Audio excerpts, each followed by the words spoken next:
Thanks everybody for coming here. We're going to have a conversation. You're going to be in the conversation, as it were. This is Nate. This is Bob. Nate was born about 1998. 1998. Wow. A few weeks after the end of Mr. Show. Naomi? Yeah. The night before the rap party. I wasn't at the rap party. I would have remembered that. You felt slighted, right? Well, yeah. It's a touchy One subject. day old and already. Now, Nate, I know you. How did I meet you? Backstage 5 minutes ago. No, but we had met prior to that. Oh, thank you so much for this. You guys have seen Gulliver's Travels, right? Remember when they go to the, I'm a giant. Okay. So, summer in Argyle. Yeah. Yeah. Let's tell everybody why we're here. Yes. It's on Audible, and it's the first thing that Audible has ever liked that they did. And it is how many episodes? It's 10 episodes. 10 episodes. 10. And it's all, yeah. So let me ask, summer in Argyle. Why summer? Summer because I wanted to have I always thought it was really funny to have, for a town to have a 4th of July celebration, but them treat it like Christmas. That was really funny to me. And 4th of July typically is in the dead of summer, usually lands around there. And Give or take it's like Hanukkah. Yeah, sometimes it comes early. Yep. Yeah, and so that was really, we wanted it to be about a hot dog contest that happens in the 4th of July, hence summer in Argyle. Yeah. Okay, but when you were writing, just thinking in terms of production, like, oh, maybe we just make it Thanksgiving, and then you get, like, is that something that didn't occur to you? Thanksgiving. We didn't think about that. I think that's a sequel. I think you're talking about a sequel. There you go. Nate doesn't even know this reference, but for me, Lake Wobegon always drove me nuts because I wanted it to be funnier. As a kid, when it would come on, I'd be like, oh, that's fun. You make up a town in the Midwest, and, just let's go. Yeah. And then it was like, no, we're not going to go. We're just going to stick around powder milk biscuits that's it. And it drove me nuts because it was like you could make so many jokes with small town vibe. And then Nate went and wrote that show that I wanted to see or hear when I was a kid. Mm-hmm. And of course, again, he'd never heard of Lake Wobegon or anything like that. But anyway, he wrote that dream show that I dreamed of. And I was knocked out. I mean, it was like it was a podcast that he was going to do with his friends. Mm-hmm. It was 73 pages long, and he just gave it to me like, Dad, I'm going to do this with my friends. What do you think of it? And I was impressed with how silly it was, how unrelentingly silly it was. Like, it never slowed down or apologized. And I also thought, when Nate was a kid and his sister Erin, we would play old time radio on the satellite radio, the old time radio station, which I always loved playing that stuff. And I loved the performances, the overwrought, Well, I did a character. Mr. Innocent. Mr. Innocent. Yeah, it was a guy who was like, knock, knock, knock. And who is it? It's the police. Who's in there? Just me. What do you want to talk? Who are you interested in, officer? Who do you want to talk to? What's your name? Innocent. Mr. Innocent. And he was clearly guilty, and he couldn't stop being nervous and anxious while he was defending nothing. Nothing had happened yet. Well, yeah, the way I remember it is he was innocent of everything, but he acted like he was so guilty. So guilty, yeah. Like, you know, Yeah. police open up. He's like, I didn't do it. And he didn't do it. So it's just funny, you know, if you didn't do something, you can't say I didn't do it. To start. Yeah. It's such a cognitive. So they love that, Yeah. and then I read Nate's piece, Summer in Argyle, and I thought, there's no swearing in here, there's no sex, it's just sweet, funny silliness. And you could play this. I would have played it for my 12-year-old kid in the car. And I just love that it sort of had a command of tone, which is what you always look at for, something that kind of knows where it lives. Sure. And it already had that, and I like that space. And I said, if you're willing to rewrite the hell out of it until you hate it, we can try to make something professional out of it. Until you hate it, or he hates you? Both. Yeah. Both. Yeah, both. And I said, don't answer me. Think about it for one day, because I'm telling you, you're going to rewrite it so much, you're not going to be happy. And he came back the next day and said, I'm willing to do the hard work. And so we set to writing and rewriting. And really what I was looking at was what he already had on the page, and like, how can you expand that joke and have more fun with it, goof around with it, play with it longer. It was already starting from a very strong point. It was good already. A lot of those concept jokes were in there already. Mm-hmm. And then it was just unbelievable how, you know, the great writing of it, the freedom of it, and then Audible was so great about, it reminded me of Mr. Show, Tim and Eric Awesome Show on, Adult Swim, where the company that was backing it was like, make it crazy, go, just do whatever you want, you know? And that's just rare. You know, that just doesn't happen anywhere you go. And so this is a really special experience to make this. It's a throwback to Firesign Theater, which I liked as a kid. And I love their inventiveness, their audio inventiveness. Some credibility gap stuff, which Michael McKean was part of this radio group with Harry Shearer and David Lander.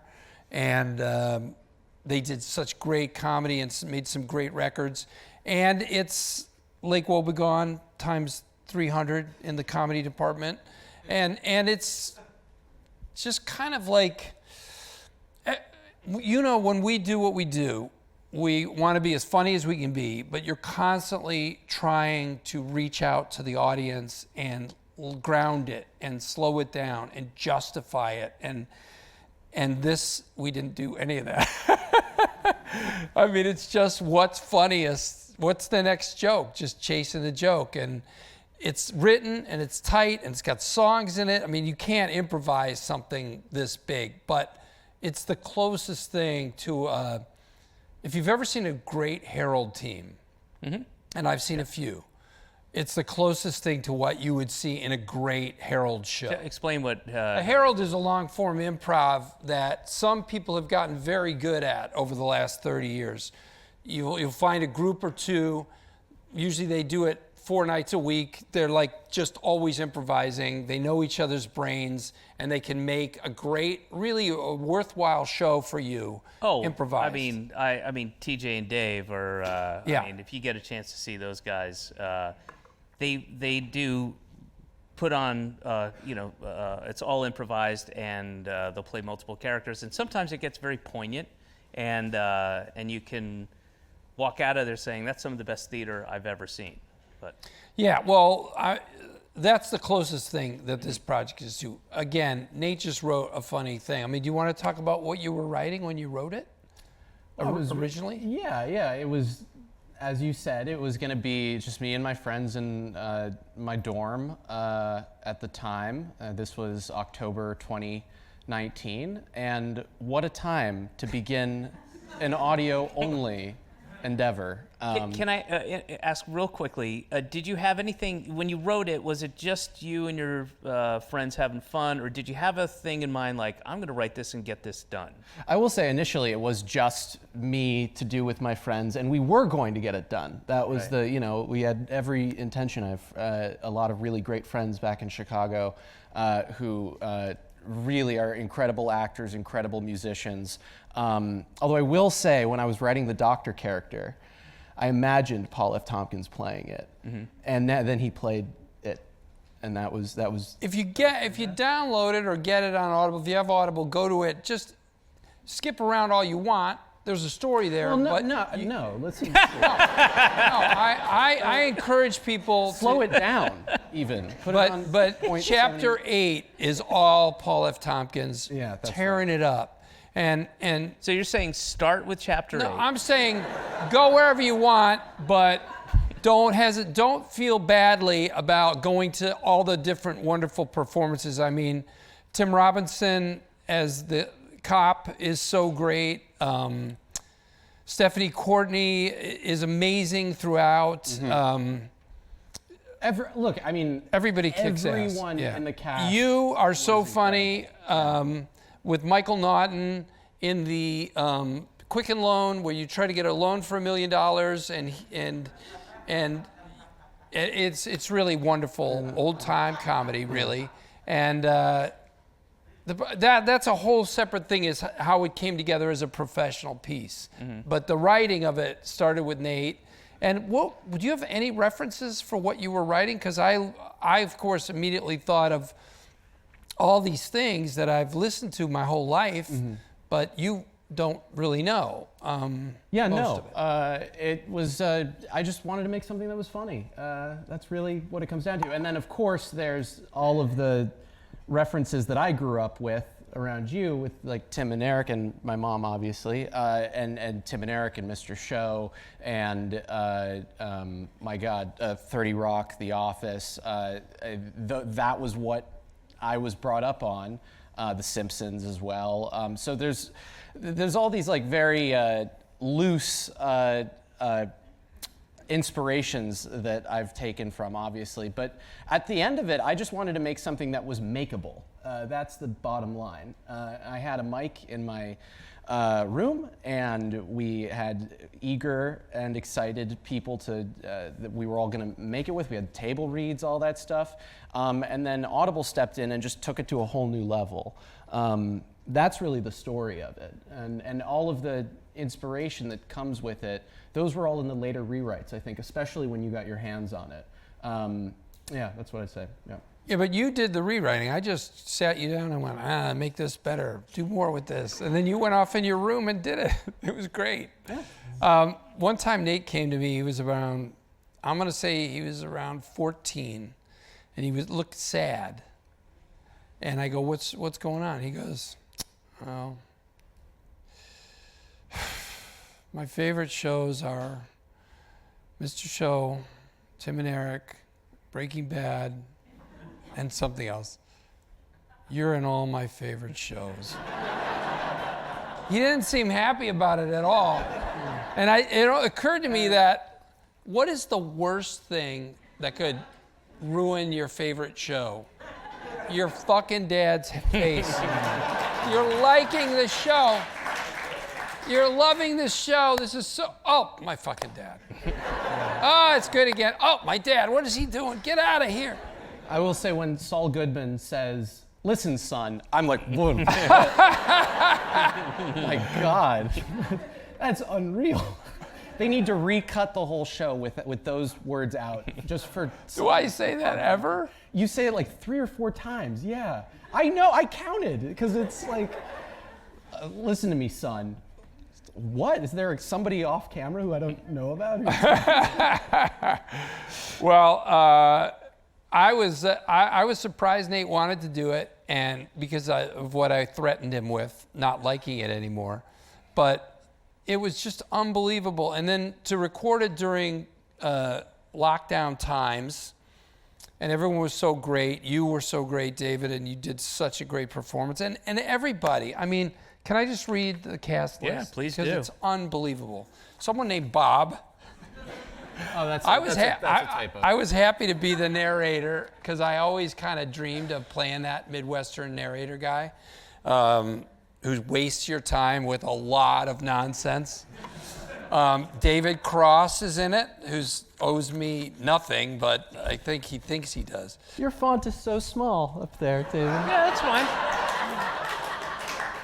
It's it's like, you guys are having a little talk with me. It's fine. That's right. Fine. Paul F. Tompkins, who is just one of the greatest performers. Who has a kind of a natural old-time radio type of delivery, you know, and I think has a real affection for that. Yeah. And he's tearing it up. Carl Tart is amazing. Amazing in it. One of the city council people. Brian Posehn, who, so at the core of Nate's story, Richie, a teenager. Played by Brian Posehn. Well, initially we didn't have it, played by Brian Posehn. Initially we were going to do, I can't remember who it was, but it was like that thing that you Somebody do. who sounded like a teenager. Yeah, I think it was a female, right? Who, because you know how they have like women play kids. Careful. Oh, don't acknowledge. Anyway, then we thought, what are we doing? We got the eternal teenager, We can't have a Brian woman in it. Posehn. Yeah, right. We know a person who is stuck at Yes. 13 Yes. and his whole life. And that resentment in his voice, that thick with annoyance and resentment. Yeah. And so he plays Richie. Tim Robinson is amazing as Officer Porquet. John C. Reilly, fantastic in a couple of different roles. Mary Hollis in Bowden. I don't know Mary Hollis that well. We've done improv together. in Mary sketches. Hollis was most of Mary Hollis's recordings. I don't think you were in for those specific recordings, but she did such a great job as her and John C. Reilly's banter between each other is truly one of my favorite parts about it. Where would we know her work from? Where would we find her work? She's a groundling. Groundlings alum, right? No. No. She's from Chicago. She's a theater actress in Chicago. She's in LA and on an AMC show. What show is she on? That's right. Yes. Kevin can F himself. Michael Naughton and Andrew Friedman, who both are groundlings and both were on Better Call Saul. And they are so funny in this. I mean, just amazing performers. Stephanie Courtney, you know her as Flo from the Progressive campaigns, but she is just an amazing singer and performer. She can do anything, and she plays 2 or 3 roles in this, and she's so great. Stephanie Hsu, who's in this new movie, Everything, Everywhere, All at Once. She's My amazing. God. She's the first voice Great you movie. hear in this show. Yeah. And she plays a young person who's coming to Argyle and buys a ticket to go to the Ye Old Laundromat and Historical Museum. The town is kind of famous for doubling up. So it has a DMV with the finest restaurant in town is in the DMV. Because they both had the same long wait times, so they figured we should work together to make even longer wait times. What are the other doubled up stores? So there's the historical Laundromat. There's the You put in, you get a discount to go to the History Museum if you put a load of laundry in. there's the Magic Emporium and General Practitioner, played by Paul F. Tompkins, Dr. Van Veen, and the wonderful Van Veen, depending on which hat he's wearing that day and which surgery he's performing. Are there any other doubled up stores? Oh gosh, I think those are the main ones. There's a ton that are just referenced here and there. Lyric Lewis and Asia Lachey Bullock are amazing performers in this show. Jill Talley and Tom Kenny, 2 Mr. Show people. And Tom Kenny is SpongeBob SquarePants, and Jill is just one of the funniest women who ever lived and doing great voices throughout. Sabrina Rios and our friend John Ennis from Mr. Show. And Tim Kalpakis, who's one of the Birthday Boys, which is a sketch show that I produced for IFC. And Tim also directed. Yeah. And you know the work in this project of sound design was our friend Eben Schletter. And Eben outdid himself, did so much. You know, I know Eben. I figured he would do this. I warned him.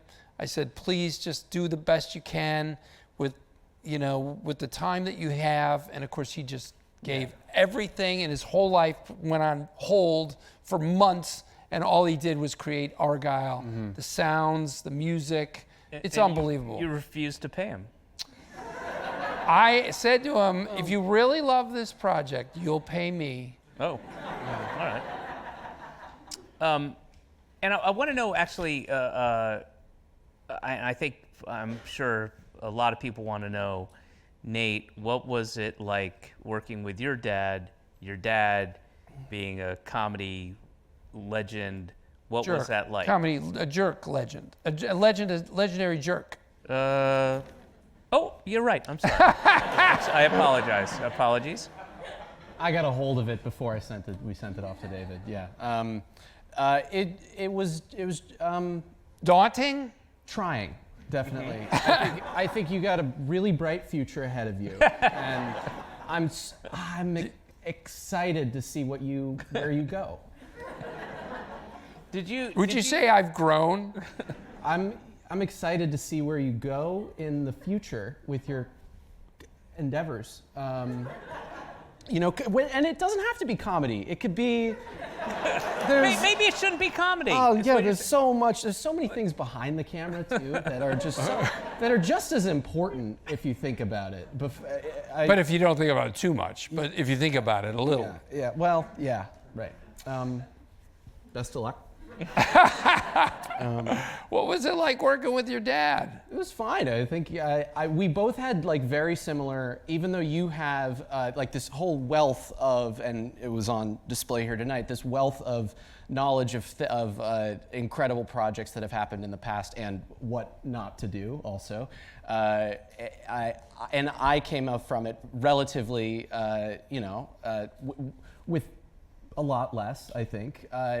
We both had the same vision for it, which is just to make it as silly and as fun as possible. And when you have a shared vision, and it doesn't matter if he's your dad, we both wanted to make this great. And it's also great working with you. You're great. Yeah. Thanks, son. So that's, one of my favorite things when I was your age or younger, actually, was Bob and Ray.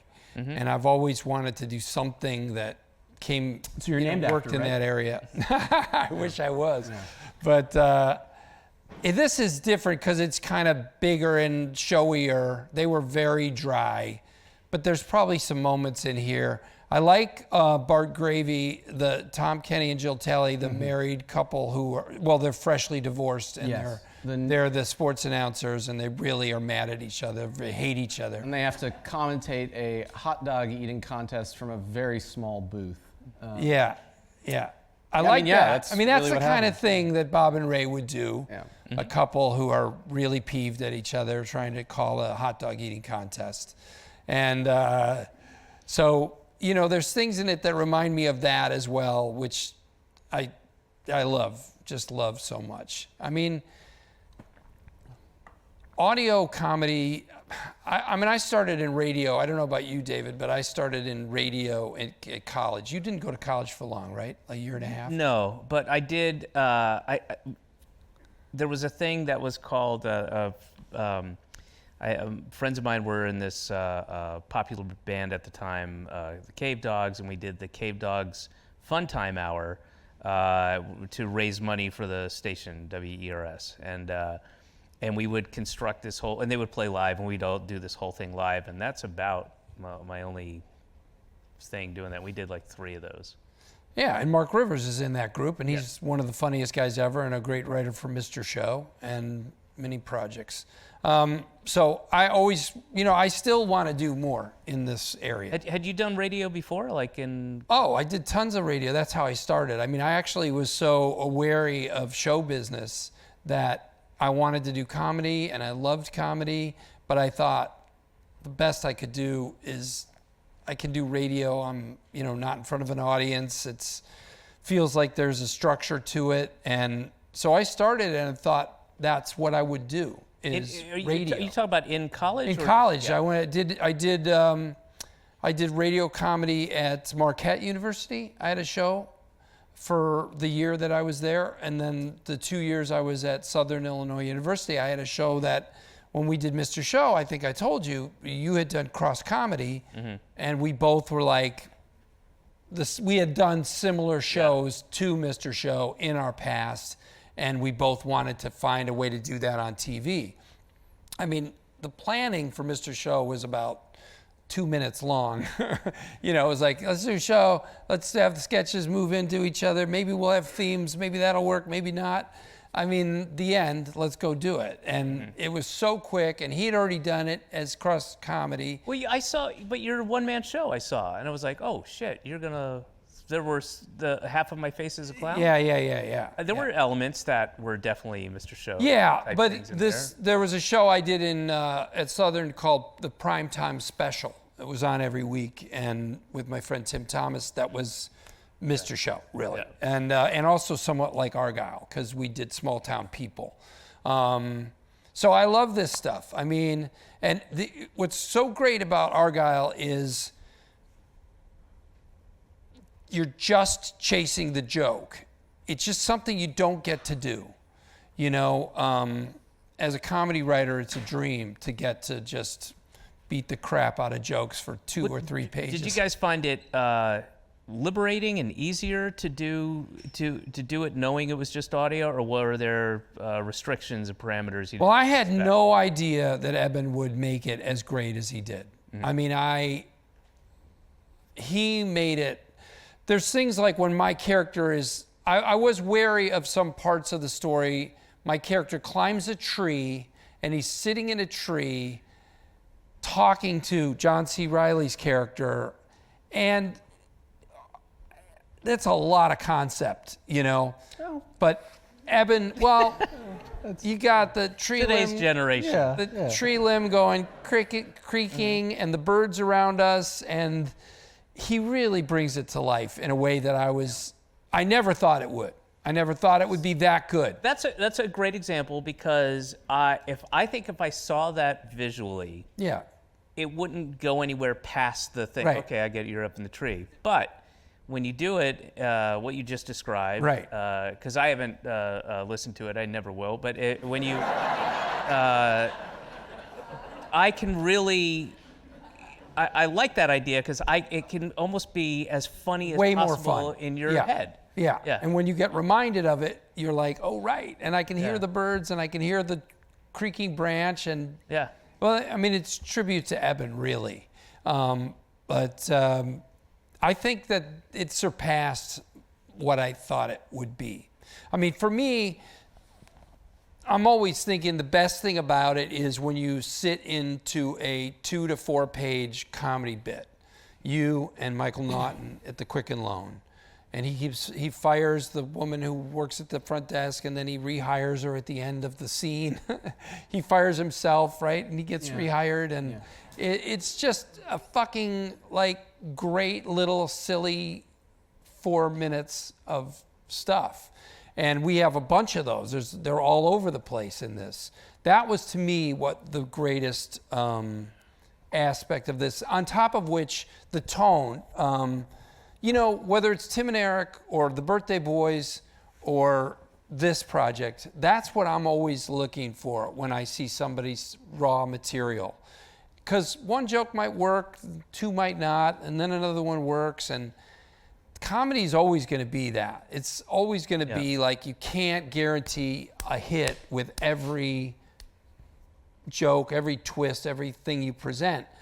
But if it's all living in the same realm that you like, and you get the audience to know this is where we live mentally, and I like it here, then they tolerate the parts that maybe don't win them over so much or don't kill. And they get to that next bit that kills. But what you're describing is you don't have to wait very long to get to the next bit. Right, but also while you're waiting and you still enjoy it. You like these people, you like this tone, and it maintains. You know, I thought the Ben Stiller show was a great thing that we both did, but tonally it kind of was a mess. It really... It serviced different There were such different voices in the writer's room, and all of them great. and we had such freedom, almost too much freedom. We could just write our bit, and it was done exactly the way we dreamed of it. Because Ben and Judd, Which is not a great idea. produced the shit out of it in a way, but in a way, there wasn't that, with Mr. Show, you and I, just everything had to go through us, right? Yeah. And I thought right away, I thought that with the Birthday Boys, Tim and Eric, they sent me a DVD of, it was like 5 or 6 short films they had made.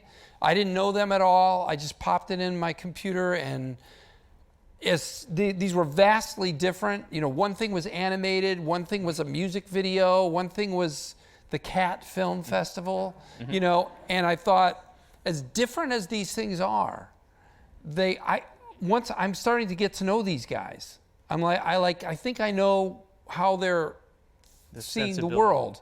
And it doesn't matter if I like one better than the other. I like them, and I like how they talk to me and the place they do their comedy in. And Nate's piece, right away, I was like, this is all living in this voice of pure silliness, kind of niceness. It's not mean-spirited. And that's already that's actually the hardest thing to do. That's actually the hardest thing to do. Yeah. Because anybody who goes out and makes a bunch of comedy, writes a great joke once in a while or does something that really makes you happy. It's that sustained voice that you like that is the hard thing to achieve. Did you, when Nate gave it to you, and Yeah. was there reluctance at all to give it to your dad, or was it immediately I can't wait for you to read this? Yeah, no, I was excited. I mean, I believed in it. I thought it was a good thing, and you gotta trust your comedy writing partner to suffer through your shitty jokes and still at the end of it think you're funny, and that I had complete confidence that you would still think I'm funny, even if every single joke fell flat. And because there's nothing you can do, you're still my dad. There's, it's done as far as I'm concerned. I can't quit that job. Yeah, I know. Well, look, Just to finish, was when you got it, and obviously you're on the spot, but you're an honest person. Was there a level of pride and that you might not have had? Did you know that he was capable of that when he gave it to you? First of all, it was 73 fucking pages long.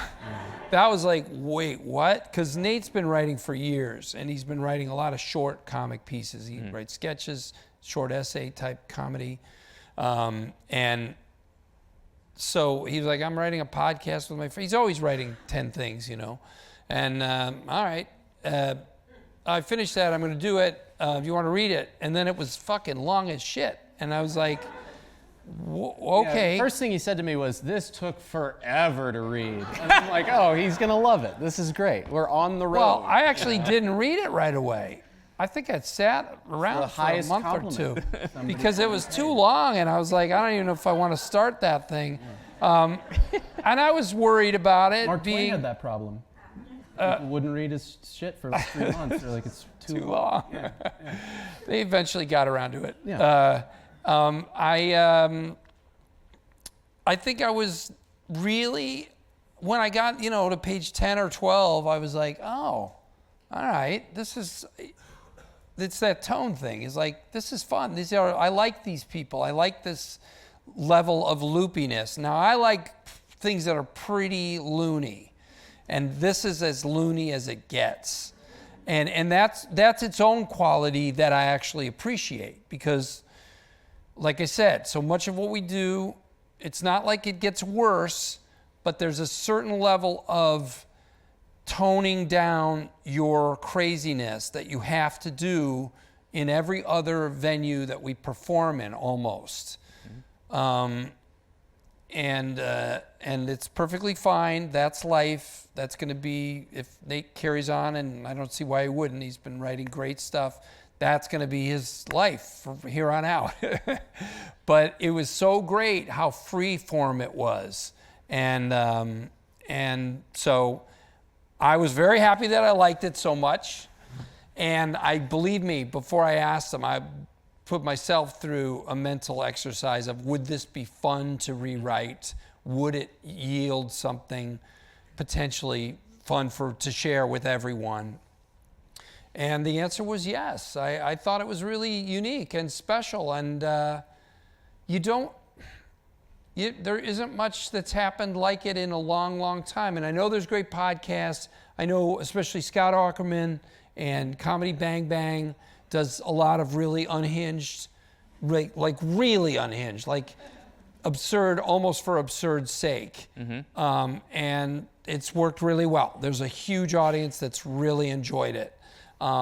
That's almost too much for me at times. My favorite thing in Mr. Show is the hardcore classic comedy writing and pieces. And I'm super proud of the way things blend and the interesting, like, I still love, I think the whole episode of Mediocrity as a monster that goes through all the world and sort of casts his shadow on people and things is a great, like... Oh, there he is. He's always right behind you. It's so I think that's a great one, but my favorite things are these classic comic runs, and Nate had a bunch of them in there already, and just made me very happy. So I was willing to try, but I wanted to warn him because I figured rewriting it, real cleaning stuff up and strengthening it, it can take the fun out of any project for you. Oh, for sure. The last couple days of what the project we've been working on is just, we had so much fun getting these scripts to where they were, and then just the cleaning it up and making it work is just like, yeah, all right, well, that doesn't, It's like going over it for the fun. 10th time, and neither of us likes to do that. We all want to run forward to the next joke. Yeah. Because that's the fun thing, is discovering that fresh joke, I got to say, before we move on, we also have to shout out Audible big time, because they let us go with our instinct. Yeah. That's so important. No, this is Mr. Show, HBO, and Carolyn Strauss and Chris Albrecht, Mike Lazo at Adult Swim, people who run these companies who are willing to let creators cut loose. They're very special. And I always feel like, we get asked to talk at colleges and stuff, and part of me, I know I'm talking to a bunch of writers and actors and want to be, performers, but what I want to say is, would some of you please become executives? Please become an executive who really has balls, who really is willing to take a chance, ask. I mean, Chris Albrecht, when we pitched Mr. Show, in that meeting, that big meeting where it was like going to be a go after that, said to us, whatever you do, please make it something that you wouldn't see on regular TV. Yeah. I mean, holy shit. And Audible was... That was the craziest, most wonderful thing you could dream of having someone tell you. Like, what did you say to me? You just told me, please don't make it normal. And Audible was a very similar experience to those experiences. That's and true. Mike Lazo at Adult Swim too was like. I got an issue with. I'm not going to waste. That's fine. Time. But he was also a guy who was like, cut loose. Yeah. Look at that. Is that more beer? It is. Keep them coming. Gentleman's cup. The cups are going to get bigger. Yeah. Which, stick around, guys. That's a reason to stay. I think if I can just specifically on Audible though, because we came to them totally out of the blue. With a really unhinged pitch for a weird podcast. It's weird. And they let us keep it weird throughout. And in fact, the only real creative edits that we got from them, including Josh Poole over at Audible, was, "This is awesome. This is I mean, like, how do you? What editor says that to you? That's the dream, really. Yeah." And they were so supportive throughout. I think there's so many things in it where even just describing it, I think a lot of more conventionally minded production companies would need like a lot more convincing, but we just tell them what we wanted to do and they're like, go with it. And they were just trusted the process, and it really, really shows. I don't think this could have been made anywhere else. No, frankly. no, Even and not with the support because of the sound design. I mean, one of the reasons that the people who Just do to let you know, we're gonna start. Yeah. Go ahead and wrap that up. I was going to say, Eben Schletter, and this is one reason it's special and it's at Audible, is the degree of production that they supported and made happen. You can't really do that. Some of our friends' podcasts that are very much fun, many of the things Paul does, Scott, and that group, Lauren Lapkus, great people doing great fun stuff. But we had the time to work up the environmental sounds, the musical pieces. You're telling a story, a long-form story. And there's music. I mean, there's music all through this thing, and it's amazing. Oh, you meant this whole time you're talking about there's music in the Argyle. Oh, I thought all you over meant the place. like there's music. No. everywhere you look. There's songs, David. Understood. David, Paul sings like a bunch of songs. Stephanie Courtney sings a bunch of songs. Now, before we get to, we have some questions from the audience, and but I'm One sure of the greatest things I gotta say, Eben Schletter's son. I've tried twice now, folks. All right. Eben Schletter's son is the little kid who's lost in the Lost and Found, and he's so sweet and such a great performer. It's a shame we actually had to get him lost in a Lost and Found. But I mean, it was for the art, and Audible, was very. Audible was great. Yeah. Well, the kid was Meisner, right? He's like a. He's total Meisner. Yeah. I will only do this if you lose me in a They Lost get lost and Found for days. So Nate, how did you split the money between you and Bob? How'd that work out? Well, I haven't seen a penny of it. He turns 32. 32. When he turns, So you get emancipated. The big 3-2, get your driver's license. 'Cause for me, it was doubled. I don't understand really. It's a California thing. All right. I have a star on the Hollywood Walk of Fame, and as a result, I get to make certain rules about people in my life. You get to drive on the sidewalk. I get to drive on the sidewalk. That's his parking space. Yeah, this is Bob Odenkirk on it. Excuse me, officer. You want to? Yeah. So here's some questions from the audience. Okay, here we go. This is from Angel. Can we get, or an angel, this is from an angel. Lowercase a, yeah. Can we get a crossover multiverse with a turf war between Argyle and Schitt's Creek? Levy versus Odenkirk. Yes. And Odenkirk is misspelled. I love it. It's that extra touch. Well, it's interesting. I've only seen a little bit of Schitt's Creek, but it does seem very similar. Small town, very silly, performers enjoying themselves. And that's a lot of Argyle, too. Similar vibe. I guess this will be for both of you. There's no name ascribed to this, so I'm going to say this is from... an angel. An angel, a different, it's from a different angel. I'm sorry, a diffident angel. Okay. What kind of music do you all listen to? Listen to? Well, there's a I'm great s- I'm- songs I- in Summer in Argyle that I have just been on repeat. Absolutely. I'm very excited for Kendrick Lamar's new album. Yes, that has nothing absolutely. to do with Summer in Argyle. No, but But Kendrick, I know he's here. It's He's here tonight. Yep. He's very. Yeah, I'm very- he's shy. He's shy. Very excited about that. But It just came out. Yeah, But, it just came out. Yeah. What do I listen to? I was listening to Nick Drake today. That was pretty cool. And That was pretty I listen to cool. a lot of Replacements.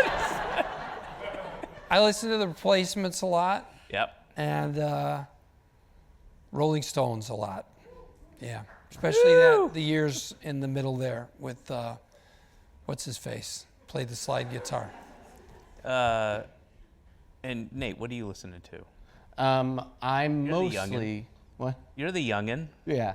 I mostly listen to well, you know, I'm a Spotify kid, and so I listen to songs. I don't listen to people, really. I don't know. It's like the Spotify thing. You just listen to the song that's on there. I'll pass. I don't know. Now, wait a second. Can I say I have that. Audible, and I've been listening to James Acaster's book. He's a British comic, very funny. And I would say if you like Argyle, you would definitely like James Acaster's Give it a comic. plug. The name? Title? Scrapes. James Acaster's really fun. Major Scrapes or something. Yeah. This is Very from funny. Rob. Great. David, do you really need glasses? Yeah. What Yes, I about do. what about the baseball cap and beard? I don't need. I mean, I usually wear this when there's overhead lights, but because I'm standing like this, I would have to But go you like need that, the. so that wouldn't work. Do you need the beard? I mean, That's the question. Do you need the medically- beard? I'm reading right Yes. now. Yeah. Medically. that's what Medically, I'm I saying. need the beard. Yeah. So you can see. Yes. So I can shade my if light is coming up. Gives me. Or Blinds I you. gotta fucking shave it and then wear eye black. So what do you prefer? I'd look like an idiot. Rob asks, where did you get the inspiration for some of the awkward moments, like when David's character gets the loan and talks about a sale on celery? Oh, that's odd. Yeah, well, there was a sale on celery at my local grocery store. No, they don't go on sale most of the time. That awkward moment specifically was I love the relationship that cousins have. Just generally, I think it's such a strange. You see each other once, maybe twice a year, and your family. Okay. And so I imagine cousins have this weird like dual relationship of, well, they are very close, but also they don't really know what's going on in their personal lives. And so I love putting them in a room and making them talk about things. I mean, that's what it comes, honestly, yeah. It's a very big family. Because they're I'm a part of. cousins. Yeah. In Yeah, the, they're in cousins the in the scene. script, that's right. That's great. Yeah. That's and a he's really buying cool answer. celery for his cousin, right? No, he's talking about celery that he bought for himself weeks ago, As cousins will do. as cousins do, right. All right. Well, there's a degree of indulgence to the show, and well, that I there should loved. be. There should be. I loved it. Yeah. I mean, that's the best comedy has a little bit of that. I don't know who wrote this, so this is from Dr. Pamela Blodden. When are you most creative? When do you get into the writing zone?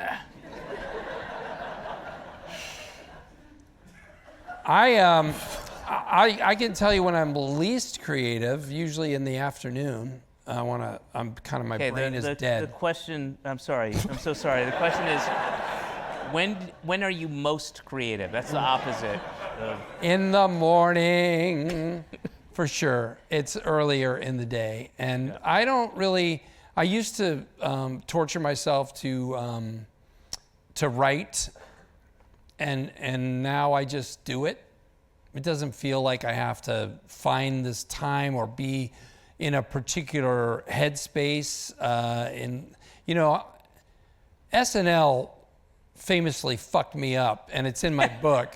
And it was so hard, and the pressure was so high, and the hope for a comedy bit. I need a comedy idea on time. I need it now. It's Monday at 4. I need it now. I need it Tuesday at 11. Oh shit, it's Tuesday at 8. I'm fucked. And it really kind of turned writing into such a pressured scary thing and hoping for just the right, vibe so that I'd come up with something great.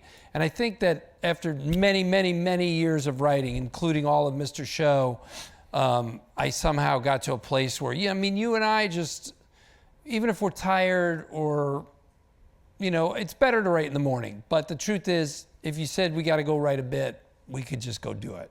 Right. And you just go do it. You can just go there. Now, some days are better than others. That's true. But you'd be surprised. You might be super tired and write a really funny, amazing thing. So I think I don't really have that magic feeling around the work of writing anymore. That went away a long time ago, and I'm glad it's gone. That thing of like... Good riddance. Yeah, absolutely, because that's you're fucking tortured sad. by this. That's sad. Nate, we have time for one more question. Great. Will you pick one out and then hand it back to me? So Can I here's four- borrow those glasses, actually? Yeah. Appreciate it. Why do you need glasses? What, you can't see so well? Well, I can't see with them on, that's for sure. Well, All then right. that... Okay. Oh, wait, that makes... Yeah, that's the wrong... Yeah. Sorry. Read that. Q. All right. What aspects of No, Nate. I've got four You questions pick here. it We have out. time for one. Oh. Would you pick out one and then give it to me? Okay. Okay. Sorry. Yeah, no worries. Let's... David, did you like radio comedy when you were younger? Bob and Ray or some anything? of it, yeah. I loved Bob and Ray, and we had talked about this, over the years, and I had Monty Python albums. I would go out. Oh, yeah, and Monty get Python albums. I was Dr. Menno when I was a little kid. I loved that stuff. But there was also stuff that I rolled my eyes at. And all right, I'll make my own. I'll provide my own. This is all right. Okay. But when I read Summer in Argyle, to me it read like a much less funny Lake Wobegon, and I thought that is something that is we early on we bonded over lots and lots of different things, but we both really there was like an anger that I had towards Lake Wobegon. Oh, me too. I mean, I was like, absolutely, and partly because it was like you got a radio show. but it's also you're gonna be because funny. it was done live, and you would hear the audience laughing, and you'd be like, "What's funny? It's not funny. Stop it!"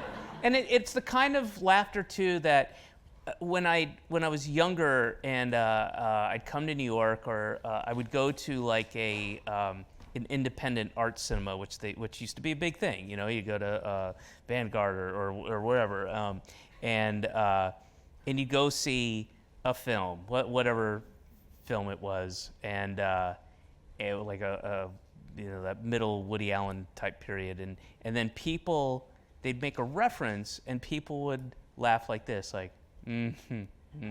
And I fucking want to punch people when I hear that, like, and that's what Lake Wobegon was to me. Like, it's not. Well, look, it was like the setup with nothing after it. It's fine. It's a perfectly fine thing. Okay. It was mostly a music showcase, but as young comedy people, you want to hear some kick-ass comedy, and you got the mics and the National performers. Lampoon's, National radio Lampoon stuff? had some great stuff too, but also some not so great stuff. All right. Well, okay. Our last question from Caitlin Hart. For both show and summer fans, what exactly is creamy steak soisé? Oh yeah. Is there a recipe? How do you spell it? Origin story? Terra de Lou. All right, so creamy steak soisé is in my mind, an expensive steak meal That's something I think you came up with, creamy steak soisé. I'm almost positive. That's like... in my that was mind, your- it is not a real dish, but please start it up. It is a good steak, like a really good piece, a really good cut of steak that costs a lot of money. And then you pour a can of Campbell's cream of mushroom soup on it. I And that's what it is, and nothing else. And it costs a lot of money, and it appears only in comedy sketches. And it's in Mr. Show. It's in Summer in Argyle. Summer in Argyle, yeah. And is it in Oh, no with Bob and shit. David? Is it in, Yeah, it is. no People order shit. it at the fancy Oh, restaurant. that's awesome. I had no idea. Now, I don't Oh, that's know great. if it's in with Bob and David because think so. the characters Oh. are in with Bob and David. The characters. is it the guy with the angel spilled the stuff? Remember he gets Yeah, I don't know if he stain. says that's creamy steak croissant, but there's a sketch in with Bob and David on Netflix that is an extension of a Mr. Show sketch. Right. In my mind, But that might have been the episode it's the that character got of taken John off. Ennis, who's a businessman. If you remember, there was a bad sketch in Mr. Show. There were 2 or 3 of them, and it's about a guy who gets food spilled on his jacket, and the restaurant offers to pay for half of the dry cleaning bill. And then there's an argument that isn't very funny. And it just didn't work. And and it drove me crazy that we didn't make that work. And later, many years later, I had an idea for how to make that sketch work. And then I said, let's get a show at Netflix so we can redo that sketch. And Well- then he said, let's write something for Audible where we can put that. I mean, that's really where And Summer then- in Argyle started. and then- from, So we got. And then we got a show at Netflix. We got to put it in Guru. And I wrote this fucking sketch that was me and David and John Ennis, the same characters, and it was really funny. And then my wife goes, you can't do that. Because HBO owns that sketch, and Universal, who own Mr. Show. You can't redo that scene in any way. And I couldn't fucking believe it. And I said, who gives a shit? It's a was fucking just comedy the, sketch. but what- and if you she could do said, it in the no, Audible you thing." can't do it. And I said, well, who even knows? It's just the people, fans will know. And she said, no. typical like husband and wife argument. Wow. You know, you've heard it a million Naomi, times. All right, before. all right. So, I feel betrayed. so then we went and we took the same scenario and the same characters, but we didn't take the same scenario. We took the same characters and a spilled clothing, a stain on clothing, and we wrote a whole nother sketch for these idiots to argue. But it's that character who's coming. Yes, coming to get his clothes that had Yeah. been spoiled from the sketch at from the 20 years prior. sketch 20 years earlier. But it's not what I wrote, Right. which was, It's better. Okay, it's better. It is better in its way. It's a cooler idea. It's a cooler idea. All I figured out was this. When you come to John and you go, we'll pay for half your dry cleaning bill. And he goes, half? No, you pay for the whole thing. And then I don't know where it went in the Mr. Show version. It was just garbage. It went nowhere. But it should be you going, okay, we'll pay for the whole thing, but I'll wear the clothes on Wednesdays and Thursdays. And him going, what? No, That's what we did, dude. no, we didn't. It should just be devolved. We didn't. No, we All right, didn't well, do listen, that. we don't have time. They But don't have what a- time. We don't have time. But for that. what a great sketch with these two idiots developing a mingled life. Their whole lives are mingled because of the spilled. We kind of did that with a black and white film. I'm so sorry, guys. This has nothing to do with anything. I have to go back. Ladies and gentlemen, thank you so much. Thank you to Bob Odenkirk, Nate Odenkirk, Summer in Argyle on Audible.